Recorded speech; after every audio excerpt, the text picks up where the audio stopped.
অসংখ্য আয়াত নাযিল করে বুঝিয়ে দিয়েছেন যে তোমাদেরকে পিতামাতার খেদমত করা আমি আল্লাহ তাআলা তোমাদের উপরে ফরজ করে দিয়েছি।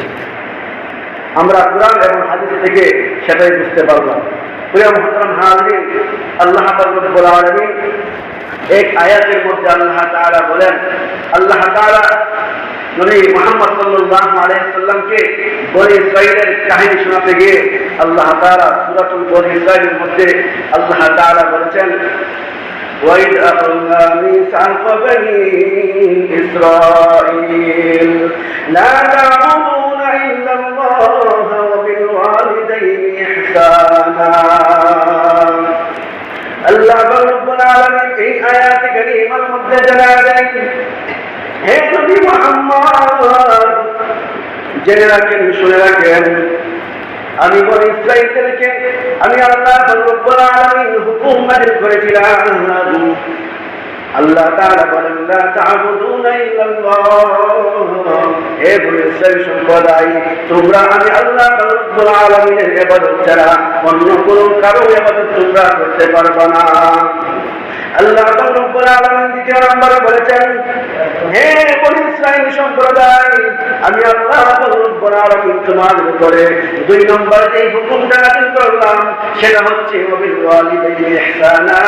তোমাদের পিতামাতা তোমাদের জন্য অনেক কষ্ট করেছে, তোমার মা তোমাকে গর্ভধারণ করতে গিয়া অনেক কষ্ট সহ্য করেছেন, তোমার পিতা তোমাকে লালন পালন করতে গিয়া তোমার আব্বা তোমার জন্য অনেক কষ্ট করেছেন। এজন্য আমি আল্লাহ রাব্বুল আলামিন তোমাদের উপরে হুকুম নাযিল করলাম, ফরজ করে দিলাম, পিতা মাতার সাথে অবাধ্য হওয়া যাবে না, পিতা মাতার সাথে বেয়াদবি করা যাবে না। আমি আল্লাহ তাআলা তোমাদের উপরে পিতা মাতার খেদমতকে, পিতা মাতার সাথে সত্য আচরণকে আমি আল্লাহ তাআলা ফরজ করে দিলাম। আল্লাহ তাআলা বনী ইসরাঈলের উপর এই দুইটা বিষয়কে ফরজ করেছেন। একটা হচ্ছে যে বনী ইসরাঈলের কাহিনী শোনাতে গিয়া আল্লাহ তাআলা এই কুরআনের আয়াত নাযিল করেছেন নবী মুহাম্মদ রাসূলুল্লাহ সাল্লাল্লাহু আলাইহি ওয়াসাল্লামের উপর। এর দ্বারা আল্লাহ তাআলা এটাই বোঝাতে চেয়েছেন, হে নবী মুহাম্মদ, আপনার উম্মতদেরকে জানায় দেন আমি আল্লাহ তাআলা দুইটা বিষয়কে ফরজ করলাম আপনার উম্মতের উপরে। একটা হচ্ছে আমি আল্লাহ তাআলা ছাড়া, আমি আল্লাহ তাআলা ব্যতীত অন্য কারো পায়ে সিজদা করা যাবে না। আর একটা হচ্ছে তোমাদের পিতা মাতার খেদমতকে আমি আল্লাহ তাআলা ফরজ করে দিলাম। আল্লাহ রাব্বুল আলামিন আরেক আয়াতের মধ্যে জানায় দেন, আল্লাহ তাআলা বলেন, ওয়া'বুদুল্লাহা ওয়া লা তুশরিকু বিহি শাইআ ওয়া বিল ওয়ালিদাইনি ইহসানা। আল্লাহ রাব্বুল আলামিন এই আয়াতে কারিমার মাধ্যমে বোঝাতে চেয়েছেন আমি আল্লাহ তাআলা তোমাদের উপরে ফরজ করে দিয়েছি তোমাদের পিতামাতার সাথে সৎ ব্যবহার করার জন্য। এই মন্দার মুসলমান এক যুবক ছিল, আব্দুল কাদের নামের এক যুবক ছিল। যখন সে বাচ্চা বয়স, এমন অবস্থায় তার পিতার ইন্তেকাল হয়ে যায়। তার পিতা আল্লাহ রাব্বুল আলামিনের ডাকে সাড়া দিয়া কবর দেশে চলে যায়। এমন অবস্থায় তার আম্মা জান অনেক কষ্ট করে ওই সন্তানকে, ওই আব্দুল কাদেরকে তার আম্মা জান অনেক কষ্ট করে খেয়ে না খেয়ে মানুষের বাসায় কাজ করে ওই সন্তানকে লালন পালন করতে শুরু করলো।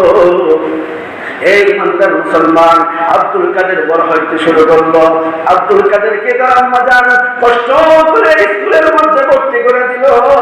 ভর্তি করে দেওয়ার পর আব্দুল কাদেরের ব্রেনটা বড় ভালো ছিল, ব্রেনটা বড় মজবুত ছিল, জেহেনটা বড় ভালো ছিল। সেই স্কুলের মধ্যে এক নম্বর ছাত্র ছিল, শিক্ষকগণ তাকে মহব্বত করত। এমন অবস্থায় সে পড়ালেখা করতে করতে যখন সে পাস করলো, এসএসসি পাস করলো, এমন অবস্থায় অনেক বড় ক্লাস, সে বড় ক্লাসের মধ্যে উঠে গেল। অনেক টাকার প্রয়োজন পড়ালেখা করতে। হঠাৎ করে পরীক্ষার সময় হয়ে গেল। পরীক্ষার সময় যখন এসে গেল তখন শিক্ষক বলতে লাগলো, আব্দুল কাদের রে, তোমার তো পরীক্ষার সময় এসে গেছে, পরীক্ষার ফি বাবদ তোমাদেরকে সবার কাছ থেকে 500 টাকা নিতেছি। তোমার আম্মাকে বলে দিবা পরীক্ষা বাবদ 500 টাকা দেওয়ার জন্য। ওই আব্দুল কাদের ডাক দিয়া বলে, ও স্যার, আমার আম্মা মানুষের বাসায় কাজ করে, মানুষের বাসায় কাজ করে খেয়ে না খেয়ে আমাকে পড়ালেখা করাইতেছে। আমার দ্বারা এটা সম্ভব না আমার আম্মাকে কষ্ট দেওয়া। ওই আব্দুল কাদের স্যারকে, মাস্টারকে, হেডমাস্টারকে বলে দিল, ও মাস্টার, আমি পরীক্ষা দিতে চাই না। আমি যদি আমার আম্মাজানকে এটা গিয়া বলি, আমার আম্মাজানের আরো কষ্ট বেড়ে যাবে। আমার আম্মাজান এমনিই তো না খেয়ে আমার জন্য টাকা জমি জমি আমাকে পড়ালেখার জন্য ব্যবস্থা করে দেয়। আমার আম্মাকে যদি আবার বলি, আম্মা পরীক্ষা বাবদ আমাকে 1500 টাকা দেন, আমার আম্মার কষ্টটা বেড়ে যাবে। আমি এটা পারবো না, আমার দ্বারা এটা সম্ভব না। তখন সে কান্না করতে করতে বাড়িতে চলে গেল। বাড়িতে যাওয়ার পরে সে পড়ালেখার মধ্যে মগ্ন হয়ে গেল। পড়ালেখা করতেছিল, মনটা খারাপ ছিল। এই মন্দার মুসলমান শুনে রাখে, সন্তানের যদি কোনো সমস্যা হয়, সন্তানের যদি কোনো বিপদ হয়, সবার আগে মায়ের মনের মধ্যে নাড়া দিয়ে উঠেও দেখি না, মায়ের মনের মধ্যে সবার আগে নাড়া দিয়ে উঠি। সন্তানের যখন কোনো কষ্ট হয়, সন্তানের চেহারার মধ্যে যদি কোনো কষ্টের ভাব দেখা যায়, সর্বপ্রথম যেটা যিনি উপলব্ধি করতে পারেন তার নাম হচ্ছে মা। তার নাম কি? মা। আজকে আমরা অনেকের ফাঁদে পড়ে, স্ত্রীর ফাঁদে পড়ে, অনেকের বন্ধু বান্ধবদের মায়া করে, গার্লফ্রেন্ডের ফাঁদে পড়ে আমরা যারা অনেক যুবক ভাই আছে কি করে পিতা মাতাকে কষ্ট দেয়। এজন্য এগুলো করা যাবে না, পিতা মাতাকে কষ্ট দেওয়া যাবে না। আব্দুল কাদের ওই যুবকের মা দেখতে পাইল আমার সন্তানটা কষ্টের মধ্যে আছে, জিজ্ঞাসা করতে লাগলো, ও আমার বাবু, ও আব্দুল কাদের, তোর কি হয়েছে? তোর কি কোনো সমস্যা? আব্দুল কাদের বলতে চাই না। অনেক থেরাপির পর আব্দুল কাদের ডাক দিয়ে বলে, আম্মা, মাস্টার তো আমাদের থেকে জানায় দিচ্ছে আমাদেরকে পরীক্ষা বাবদ এসএসসি পরীক্ষা যদি দিতে যাই আমাদেরকে 1500 টাকা, বাবা 1500 টাকা আমাদেরকে দিতে হবে। আব্দুল কাদের মা একটা ঘরের মধ্যে গিয়া একটা ব্যাগ আনিয়া আব্দুল কাদের সামনে তুলে ধরলো। ওই আব্দুল কাদের, এই ব্যাগের মধ্যে অনেক টাকা আছে, ওই টাকাগুলা তুমি নিয়া তোমার মাস্টারকে দিয়ে দাও, তুমি পরীক্ষা দাও। তখন আব্দুল কাদের সামনে তার আম্মাজান ব্যাংকটা বাঁধলো। ব্যাংকটা ভাঙার পরে দেখলো তার পরীক্ষার টাকা হয়ে গেছে। পরীক্ষার টাকা হওয়ার পরে আব্দুল কাদের মা বললো, ও বাবা, এই টাকা দিয়ে তুমি পরীক্ষা দিবা, তুমি পরীক্ষা না দিয়ে থাকতে পারবা না। এমন অবস্থায় আব্দুল কাদের ডাক দিয়ে বলেন, ও আম্মাজান, তোমাকে তো দেখি আমি কোনো একটা ভালো কাপড় তুমি পরিধান করো না। আমার এই বয়সে আমার 15-16 বছর হয়ে গেছে, এমন অবস্থায় আমি দেখলাম না তুমি কোনো একটা দিন ভালো একটা কাপড়, ভালো একটা জামা পরিধান করছো। আমি কোনোদিন দেখি না ভালো একটা খাবার এনে তুমি খাইছো। যেই টাকা পাইছো ওই টাকা দিয়া আমার জন্য তুমি ডিমের ব্যবস্থা করছো, আমার জন্য তুমি দুধের ব্যবস্থা করছো, আমার জন্য ভালো ভালো খাবারের ব্যবস্থা করছো। কিন্তু তুমি মাকে আমি কখনো দেখি না যে তুমি একটা ভালো খাবার করছো, ভালো কিছু খাইছো। তুমি যতক্ষণ না বলবা এই টাকা তুমি কোথেকে আনছ, এই টাকা তুমি কই পাইছ, ততক্ষণ পর্যন্ত আমি পরীক্ষাও দিব না, ওই টাকা মাস্টারকেও দেব না।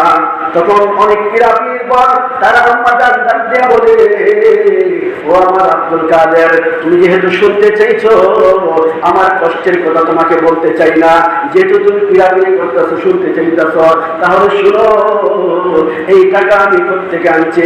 ওরে আব্দুল কাদের, আমি মানুষের বাসায় কাজ করে যে টাকা পাইতাম ওই টাকা দিয়ে তোমার পড়ালেখার ব্যবস্থা করতাম। আমি প্রতিদিন তোমার জন্য এবং আমার জন্য 2টা ডিমের ব্যবস্থা করতাম। 2টা ডিম একটা প্লেটের মধ্যে রাখতাম, তুমিও বইটা খেতে, আমিও বসতাম খেতে, দুজন একসাথেই বসতাম। কিন্তু আমি গল্প করতাম আর তোমার ডিম তুমি খেয়ে ফেলতাম। কিন্তু তোমার যখন খাওয়া শেষ হয়ে যাইত, তুমি যখন চলে যাইতা, তখন আমি এই দিনটা না খেয়ে আমি তোমার জন্য রেখে দিতাম। ওই দিনটা তোমাকে আগামীকালের জন্য রেখে দিতাম, ওই দিনটা তোমাকে আগামীকাল এই দিনটা তোমাকে দিতাম। আর আমার যেই দিনটা, ওই দিনটা বিক্রি করে তোমার জন্য এই টাকা জমা করছি। দেখছেন মা মহব্বত, কিরকম মার মহব্বত। মা ডাক দিয়ে বলতেছে যে আমার এই দিনকে বিক্রি করে তোমার জন্য, আমি তো জানি আমার সন্তান পড়ালেখা করবে, যখন বড় হয়ে যাবে অনেক টাকার প্রয়োজন, পরীক্ষা বাবদ অনেক টাকা দিতে হবে, তখন আমি মা অল্প অল্প করে তোমার জন্য টাকা জমা করে এই ব্যাংকের মধ্যে আমি জমা করছি, যাতে তুমি